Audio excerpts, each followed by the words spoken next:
Hi there, fellow head-fi tube enthusiasts, stroke mildly insane, addicted, poor souls, and anybody else who's interested. Basically, mostly to do with this, the Russian GU50 tube. And it takes a 12-volt heater, so it won't go straight in our Euphorias or Elises, for example, from Feliks-Audio. But it's easy enough to be able to supply an external heater, 12 volt, using a very, very simple 12 volt power block that you can use for, well, they call it LED strips, etc. Basically, it's the same as used for replacement laptop chargers, but at a fraction of the cost, simply because it hasn't got the name, you know, HP or anybody else on it. Anyway, and for you, Barantan especially, being brave enough to dive straight in and see how these things sound, this is for you, this video, but anybody else as well who's interested in perhaps going along this route, which I personally have found quite amazing. A $3 to $4 tube that sounds every bit as good as some GECs that would cost you £250 each if you're lucky, if you can find them. So let's carry on and do the rest of the video. See you soon, guys. Bye.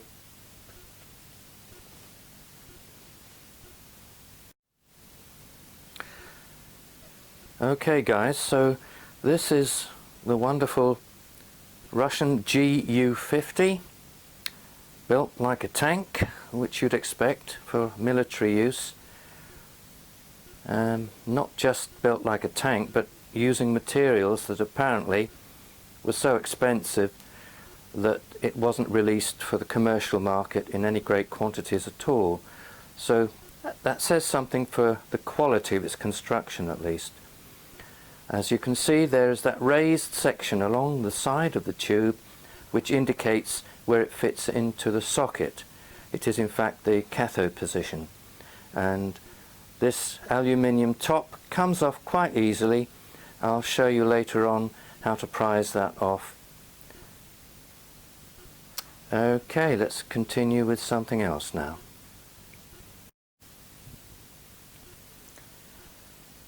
Right then guys, so this is the 12 volt power block adapter charger I was talking about. What, $13, $14, 10, 11 pounds, peanuts really, and does the job marvelously. I've had no problems whatsoever. It's 12 volt nominal. It actually puts out 12.3 mine, which is more than enough for the 12.6 volt GU50, and in fact it powered my 13 volt FDD20 a couple of years ago. No problem. And I will show you a bit after though that in our mains here in UK it does need to have its negative terminal, the 12 volt wire, does have to be connected to the mains earth to kill hum and buzz. But again, that's easy enough, and I'll show you after what I did with mine. And as far as connecting the adapters, there we go, a couple of adapters I've made there, and I put on extra long wires. They probably wouldn't be that long from third-party adapters, but it doesn't matter. On this particular power supply, you can see it comes very handily with a push-in connector for putting in wires, which is very handy, very useful. If it doesn't, then all you've got to do, of course, is just snip off this connector, snip it off so that you can get access to the two wires here, and simply connect them. Instead of connecting them through here, you would use your own favourite sort of connector or a simple thing like that, simply to connect the 12 volt wire from the adapter to the tube adapters. Easy, no problem at all. Right, so now it's a question of showing you that you do need to connect the negative here from the 12 volt out back to the mains supply earth, and there'll be different ways of doing that, and it'll also depend upon whether you're in the States or here.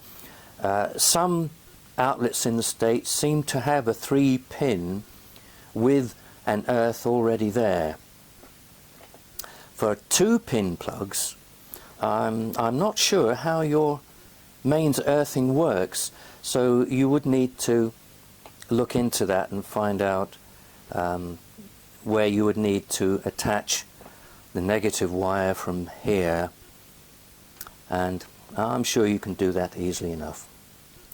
Right, so on to the next step.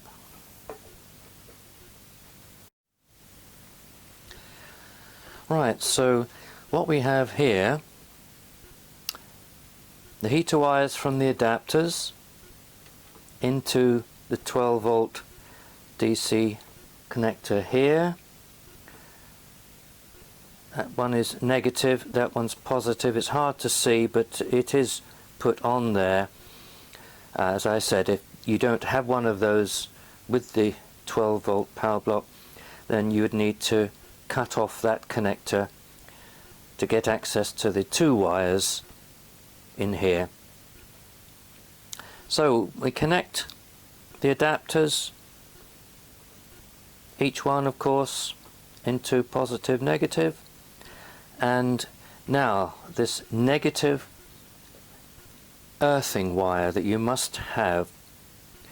So this is a simple piece of thin stranded wire from an old wall wart adapter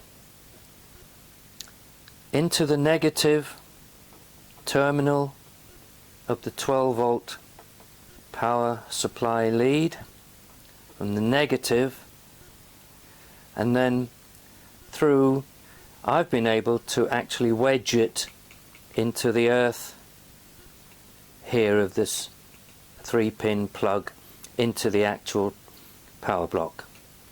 And that's one way of doing it if you can. I personally before, a little bit more fiddly, but I cut into here the output from the adapter, 12 volt adapter, cut into there with some connectors, and then just linked with a piece of wire across from there into here, the mains feed. Again, I cut that, stripped the wires, and made a connector then for this negative earthing wire to join the mains lead earth. That's another way of doing it. If you can't wedge your earthing wire into this input here of the 12 volt block, then perhaps take that to any outlet, socket, plug that has an earth, a mains earth. These that come with the 12 volt adapter, they're sealed plugs, so unfortunately you can't just undo it and attach this earthing wire to the earth unless you cut that plug off and then use a new plug, strip these wires and fit on a new plug, and then fit that earthing wire inside to the earth there. Different ways of doing it, but basically it's running this extra piece of wire from the 12 volt out negative to the mains earth negative, as I said, either wedging it where that connector goes into the 12 volt adapter if you can, or take it to anywhere else that has a mains earth connection. And then you should be buzz and hum free. Mine certainly is anyway. And there's no noise whatsoever from this in my system. It's totally silent, totally black, doesn't adversely affect dynamics in any way at all, and so I don't personally feel the need for a very expensive linear DC power supply just to provide the GU50s with the necessary 12 volt. This is in fact a 6 amp rated block. Best to go for high rather than a lower one. Each GU50 is 0.7 amp draw, so if you're using 4, that's still only 2.8 amps, and this is rated at 6, so there's plenty of leeway in there, no problem.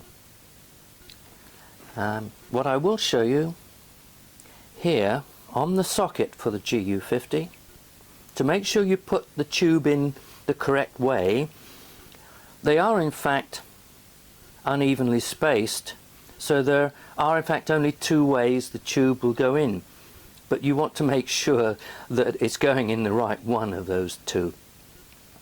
The socket itself comes with 2 indentations there, 2 ridges, sunken ridges that is, which are not too easy to see sometimes, but so I put a little bit of a black in there just to point out.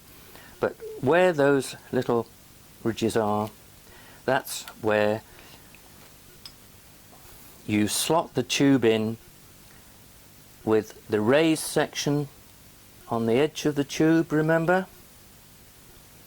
That is what goes into that section. There we are, if you can see it clearly. That section there that is ridged, and that I've put a black spot on there to make it easier to see. And then this raised section of the tube marries up there with that, and then you know you've got the tube in the right way. There we are, if that's clear enough. Yeah.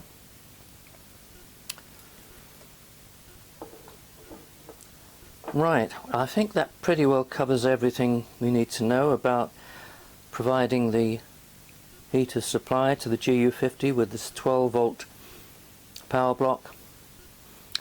Next will be removing this metal cap. It's soft aluminium, so it's fairly easy, but yeah, well, I'll show you what you may need to be careful of when you're prizing this crimped edge off, unless there's a simpler, easier way. BT, I know you said you managed to take yours off easily. Perhaps it might be slightly different. If it's different, if it's better, well, let us know on the thread. Right, okay, I'll finish this section for now anyway.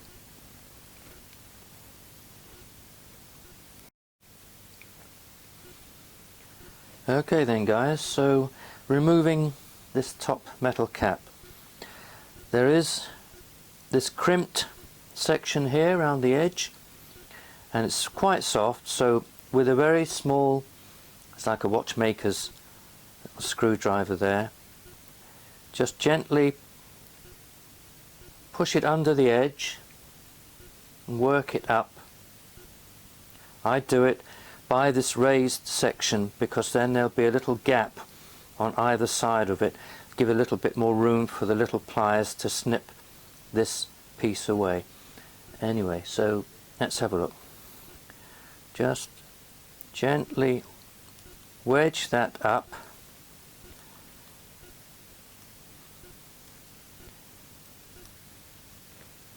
Now what I would say is be careful here and make sure that when you're levering this piece away, that you lever it against this.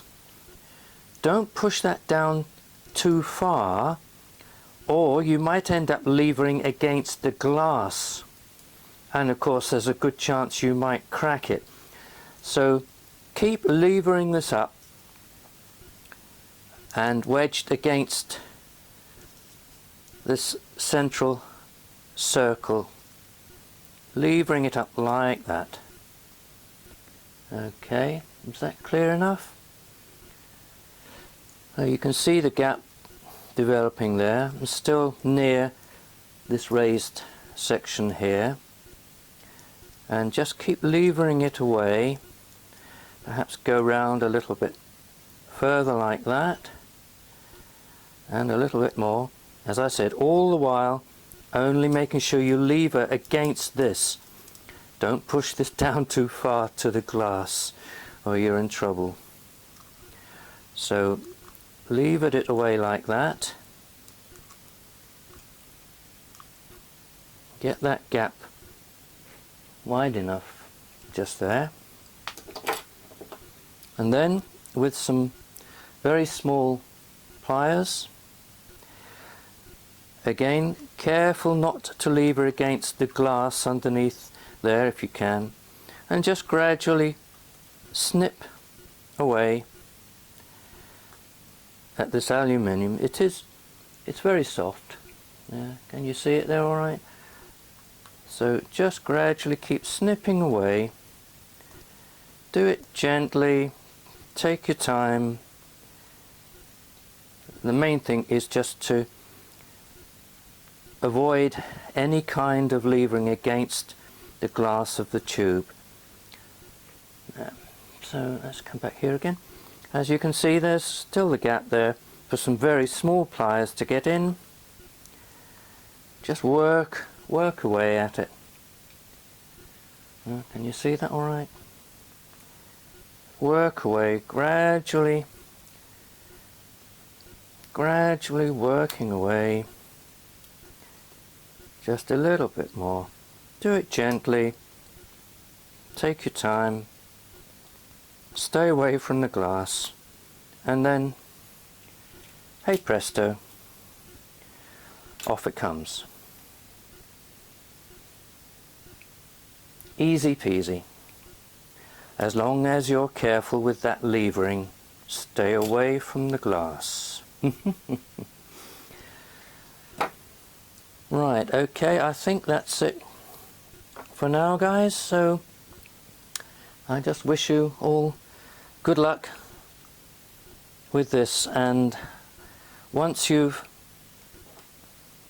got these as drivers and powers, which perform absolutely brilliantly in both roles, the real magic comes from when you combine one of these with what I have, the GEC TT21, which is a top anode version of the KT88, and it's quite phenomenal. The result surpasses absolutely anything else I have ever found from my system. And although I use the TT21, I'm quite sure that even with a reissue KT88 or your favorite KT tube, combined with one of these in the power slot per channel, would still, I'm sure, be quite a phenomenal performance. All we need to do, of course, is wait for the adapters to come online. This is X Suling MRS. They won't be back until 15th of February, and then hopefully we'll be able to start moving a little bit more. Alright guys, well, all the best, take care. It's nice conversing with you all via the thread, by the way. It's great fun, very informative. And we'll be seeing you there soon. Bye now. Just one final little piece that might be of interest to some. I've put blue LEDs with my tubes, and It does make them a bit more interesting because, yes, they're not the world's best looking tube, the GU50. Little LEDs, dirt cheap. Get them already wired up, of course, and positive and negative. And these do run at 12 volts or lower if you like. If you don't want them quite so bright, they will still work at a lower voltage. But as we've already got a 12 volt power supply here, why not just plug these into this supply? Positive, it must be positive to positive, negative to negative. With the heaters in the tubes, it doesn't matter whether it's positive or negative. But with these LEDs, it must be positive to positive and negative to negative for them to work. And that would be an easy way if you want to be sticking these somewhere near your tubes. You would probably have to use a little bit of epoxy resin to stick this LED to the back of the tube because of the socket they're using the adapter. Unlike the way I've converted mine, I was able to stick mine inside the converted base that I use. But with the socket here, of course, then that's not going to be quite so easy.